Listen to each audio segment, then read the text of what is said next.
नमस्कार, स्वागत आहे तुमचं राज्य लोकतंत्र चॅनलवर। मी अनुष्का आणि तुम्ही पाहताय राज्य लोकतंत्र। आज आपण बोलणार आहोत एका अतिशय गंभीर आणि मोठ्या प्रकरणाबद्दल। HDFC बँक आणि महाराष्ट्र राज्य रस्ते विकास महामंडळ म्हणजेच MSRDC यांच्यातील कथित 45 कोटींच्या फ्रॉड बद्दल। भारतातील सर्वात मोठ्या खासगी बँकांपैकी एक असलेली HDFC बँकेला आता गंभीर गव्हर्नन्स आणि पारदर्शकतेच्या प्रश्नांना सामोरं जावं लागत आहे। हे प्रकरण नेमकं काय आहे, कसं घडलं, कोण जबाबदार आहे आणि याचं संभाव्य परिणाम काय असू शकतात, हे आपण आज सविस्तर जाणून घेणार आहोत। त्यामुळे व्हिडिओ शेवटपर्यंत नक्की बघा आणि चॅनल लाईक, शेअर व सबस्क्राईब करायला विसरू नका।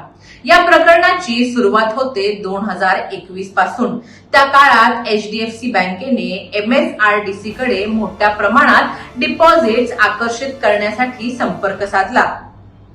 MSRDC ही महाराष्ट्र सरकारची महत्वाची महामंडळ संस्था असून त्यांच्या खात्यांमध्ये हजारो कोटी रुपयांची उलाढाल होत असते।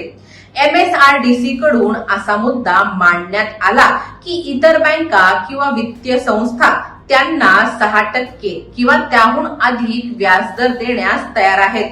मात्र HDFC बँकेच्या नियमित बचत खात्यावर सामान्य ग्राहकांना साधारण 3.5% व्याज मिळत होतं।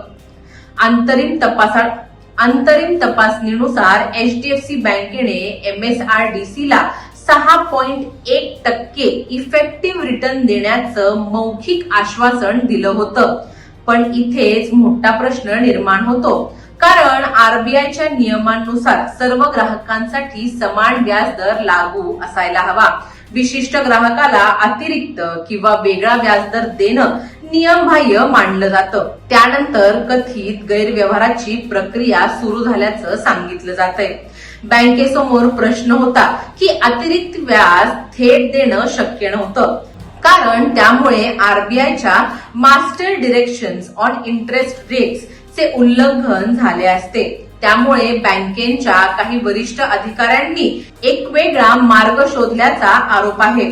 2023 ते 2025 या कालावधीत सुमारे 45 कोटी रुपये MSRDC कडे पाठवण्यात आले। हे व्यवहार थेट व्याज म्हणून न दाखवता रोड सेफ्टी अवेअरनेस कॅम्पेनच्या नावाखाली करण्यात आले। 4 स्थानिक वेंडर्स तर्फे मार्केटिंग खर्चाच्या स्वरूपात हे पैसे दिले गेले।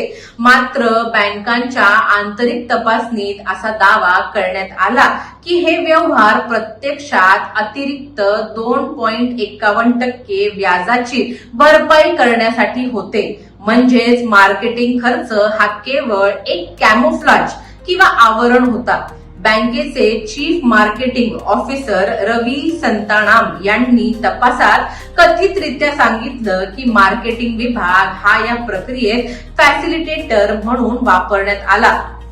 मार्च 2026 मध्ये या प्रकरणाने मोठं वळण घेतलं। बँकेच्या ऑडिट कमिटीने इंटर व्हिजिलन्स इन्व्हेस्टिगेशन सुरू केली। या तपासात अनेक गंभीर निष्कर्ष समोर आल्याचा दावा केला जात आहे। तपासात म्हटलं गेलं की पेमेंट्स मार्केटिंग खर्च म्हणून दाखवले गेले, पण त्यांचा वास्तविक उद्दिष्ट अतिरिक्त व्याज देण्याचा होता। विशेष म्हणजे असे खर्च सामान्यतः CSR विभागाकडून हाताळले जातात।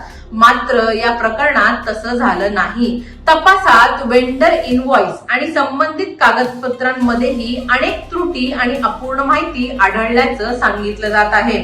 याशिवाय CEO शशिधर जगदीशन, CFO श्रीवासन वैद्यनाथन आणि चीफ मार्केटिंग ऑफिसर यांच्या चर्चेतून या व्यवहारांना मौखिक मंजुरी देण्यात आल्याचा उल्लेखही समोर आला।